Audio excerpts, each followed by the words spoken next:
Mapagpalang araw po sa inyong lahat. Ngayon po ay araw ng Miyerkules, 15 ng Hulyo. Pakinggan po natin ngayon ang mabuting balita ng Panginoon. Pagbasa mula sa aklat ni Propeta Isaías. Ito ang sinasabi ng Panginoon: Ikaw, Assyria, ang gagamitin kong pamalo at malupit na kasangkapan ng aking galit. Susuguin ko siya laban sa isang bayang tampalasan, sa bayang kinapopuotan ko, upang ito'y wasakin at samsaman ng lahat ng yaman, at yurakang parang putik sa lansangan. Ngunit wala ito sa kanyang isipan, hindi ito ang kanyang hangad. Ang layunin niya'y manira at magpasuko ng maraming bansa, sapagkat ganito ang sabi niya: Nagawa ko iyan pagkat ako'y malakas, marunong at matalino. Inalis ko ang hangganan ng mga bansa at sinamsam ko ang kanilang mga kayamanan at ibinagsak sa lupa ang mga nakaluklok sa trono. Kinamkam ko ang kayamanan ng mga bansa na parang kumukuha ng pugad ng ibon. Dinampot ko ang buong daigdig na parang dumadampot ng itlog na iniwan ng inahin. Walang pakpak na pumapagaspas, ni huning narinig. Makapagmamalaki ba ang palakol sa may-ari nito? Makapagmamataas ba ang lagari sa gumagamit niyon?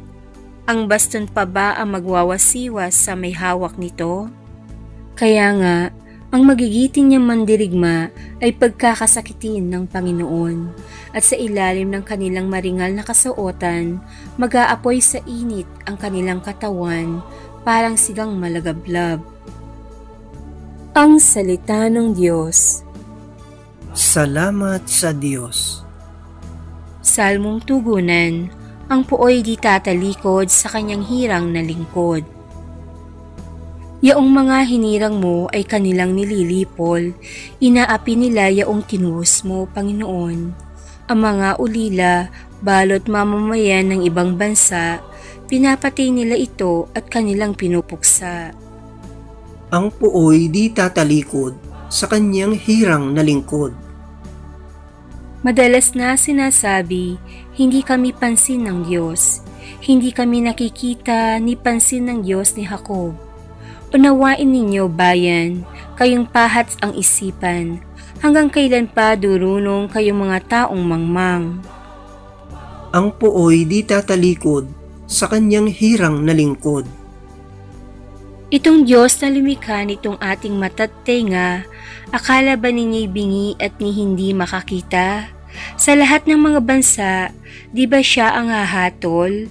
Di ba siyang guro nila pagkat siya ang marunong? Ang puoy di tatalikod sa kanyang hirang na lingkod. Ang lingkod ng Panginooy, hindi niya iiwanan. Yaong mga hirang niya'y hindi niya tatalikdan. Mababalik sa matuwid ang ganap na katarungan. Diwang ito ang susundin ng tapat ang pamumuhay.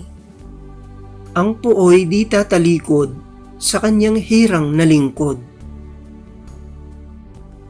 Aleluya, aleluya! Papuri sa Diyos Ama, pagkat ipinapahayag niya, hari siya ng mga aba. Aleluya, aleluya! Ang mabuting balita ng Panginoon ayon kay San Mateo.